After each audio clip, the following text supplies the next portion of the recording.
Que la paix et la grâce de Dieu soient avec vous tous, aux jeunes frères et sœurs. Aujourd'hui, nous allons faire Marc 11, du verset 12 jusqu'au verset 19. Et nous allons commencer par la suivante. Amen. Seigneur Jésus, nous te remercions pour ce nouveau mois que tu nous fais commencer. Une nouvelle année scolaire qui commence en traitement. S'il te plaît, protège-nous, garde-nous, protège tous les enfants qui sont là. Aide-les à mieux s'améliorer, à mieux passer les épreuves plus facilement, Seigneur. Surtout dans notre vie spirituelle, notre vie matériellement et aussi à l'école, s'il te plaît, Seigneur. Nous remercions pour tout ce que tu nous as fait. Protège-nous dans toutes les circonstances. Garde-nous, pardonne pour nos péchés. Au nom du Père, du Fils et de l'Esprit. Amen. Par la grâce du Seigneur, Dieu. Amen. Comme je l'ai dit avant de prier, nous allons faire Marc 11, du verset 12 jusqu'au verset 19. Amen. Le lendemain, après qu'ils furent sortis de Béthanie, Jésus eut faim. Apercevant de loin un figuier qui avait des feuilles, il alla voir s'il trouverait quelque chose. Et s'étant approché, il ne trouvera que des feuilles, car ce n'était pas la saison des figues. Prenant alors la parole, il lui dit que jamais personne ne mange de ton fruit, et ses disciples l'entendirent. Ils arrivèrent à Jérusalem. Jésus entra dans le temple et se mit à chasser ceux qui vendaient et ceux qui achetaient dans le temple.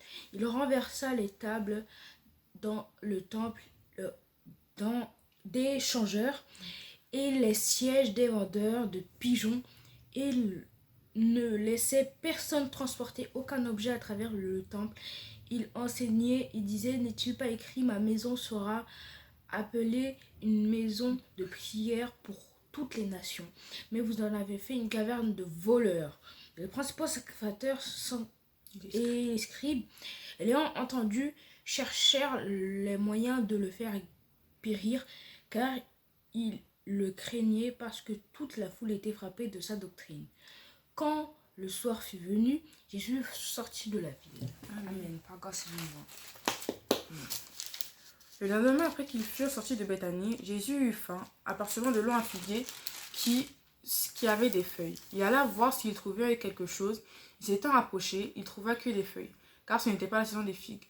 Prenant alors la parole, il lui dit que jamais personne ne mange de ton fruit. Et ses disciples entendirent.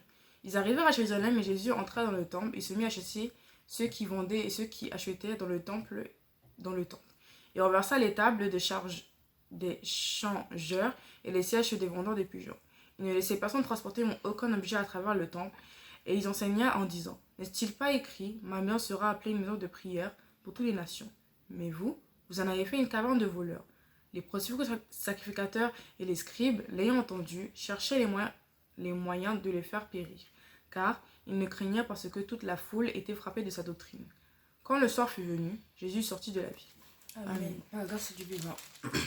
Comme on fait à chaque fois, c'est très important de méditer la parole de Dieu, car si nous ne méditons pas, c'est la vie vaguement et sans intérêt. Donc, nous allons méditer la parole de Dieu en sa présence. Amen.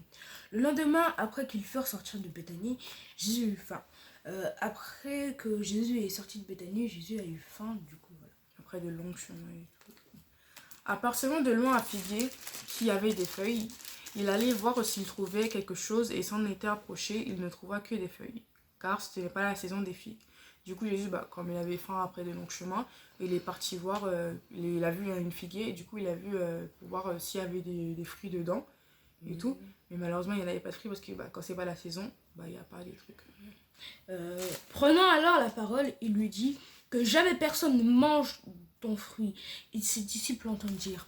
En fait, dès qu'il a vu qu'il n'y avait pas de fruits, il a dit que plus personne ne mange de ton fruit, car si tu ne peux pas servir et donner un fruit, juste un fruit à Dieu, à Jésus-Christ, une autre personne, tu penserais que tu peux donner un fruit à une autre personne. Je pense qu'il y a un message derrière ça, c'est-à-dire qu'il y a un truc pour plus approfondir dedans.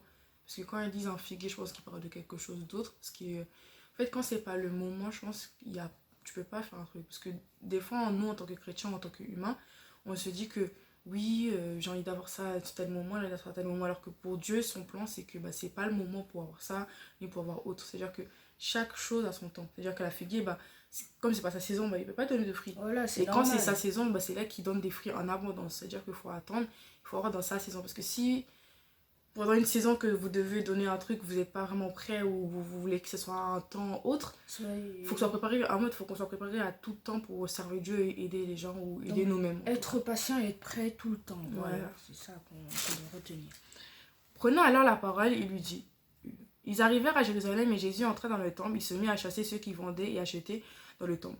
Il avança les tables et des chargeurs et les sièges des vendeurs de pigeons. Du coup, après Jésus, il arrive dans le temple. Normalement, un temple, c'est quelque chose qu'on prie, quelque part on prie. C'est comme une église en vrai de vrai, mais c'était plus sacré. C'est toujours sacré les églises, mais voilà, un temple, normalement, c'est quelque chose qu'on prie. En plus, quand on connaît l'histoire du temple, on se dit que voilà, quoi, c'est un endroit que plein d'histoires, que beaucoup de personnes nous ont vues, que le roi David avait voulu, a été promis et tout. Du coup, normalement, le temple, c'est quelque chose qu'on prie, on loue le Seigneur. Et eux, ils ont fait un supermarché avec le temple de Dieu. C'est vraiment du grand n'importe quoi. Mais ils savaient que si ils allaient près du temple, il y aurait sûrement des gens qui allaient prier ou qui allaient faire ils allaient perdre de l'argent. Du coup, ils ont pris une tactique pour avoir de l'argent d'un côté et tout. Dans tous les cas, ils allaient faire de l'offrande, voilà quoi. Alors qu'en fait, c'est normalement le temple, c'est l'endroit où on prie, où on loue le Seigneur, où on se dit que j'ai passé une semaine compliquée, je vais au temple, mon esprit devient plus calme, voilà, libéré, je lâche tout, voilà. Mais bon, ils ont fait quelque chose de super magique. Il ne laissait personne transporter aucun objet à travers ce temple. Il a laissé personne traverser avec aucun objet parce que c'est comme si je disais, bon, je vais au temple, je vais acheter du pain. C'est un supermarché en fait. Ouais, c'est pas vraiment très bien. Et il enseignait et disant, n'est-il pas l'écrit, ma maison sera appelée une maison de prière pour toutes les nations, mais vous en avez fait une caverne de voleurs. Du coup, comme je l'ai dit, eux, normalement, Dieu avait construit Jésus en même temps, avait construit le temple pour que tout le monde prie, tout le monde loue le Seigneur, tout le monde, voilà quoi, pour prier, pour être approché avec le Seigneur, pour avoir une relation avec le Dieu. Et ils ont fait une caverne, ils ont fait un supermarché. Et Dieu... En fait, je pense pas que là, on en parle, c'est pas vraiment choquant. Mais si on était sur le moment même, on dit que c'est n'importe quoi. On fait des années à construire un temple pour qu'au final ça devienne un supermarché. Toute son histoire soit balayée toutes les parce choses qu'ils ont voulu faire un marché. C'est vraiment du n'importe quoi. Du coup, pour l'instant, nous on se rend pas compte, on dit s'ils ont fait un temple, voilà quoi. Alors que vraiment c'est quelque chose de très grave et de très irrespectueux envers le Seigneur. Maintenant, on peut savoir que l'endroit de Dieu, donc l'église où vous allez n'importe où, ou même vous-même, si vous restez chez vous pour prier, c'est un endroit sacré, donc faites très attention. Si vous voyez des mauvaises choses, que ce soit chez vous, dehors, n'importe où, restez à l'écart. Et voilà.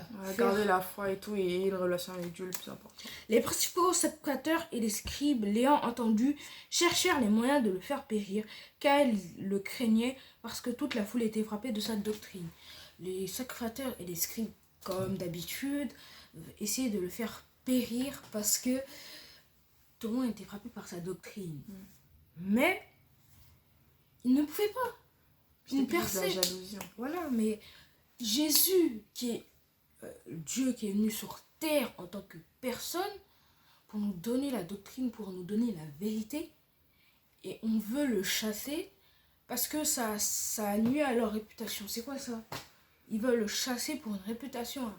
Donc ça peut partir à tout moment. D'un côté, c'est triste parce qu'il y a beaucoup de gens qui les respectent, qui donnent vraiment d'honneur à eux, qui disent que il y a des gens qui peuvent aider et tout, mais tellement la jalousie était grande, du coup, on doit faire très attention, les amis, parce que la jalousie, même si même moi je parle et tout, je peux être jalouse de certains trucs et tout, mais la jalousie, ça peut vraiment détruire quelque chose, ça peut vraiment faire des choses horribles, alors que vous n'avez même pas voulu, en vrai, juste en mode le peur d'attention, les choses que vous voulez que vous n'avez pas. Ne soyez pas jaloux. Essayez d'être le moins jaloux possible.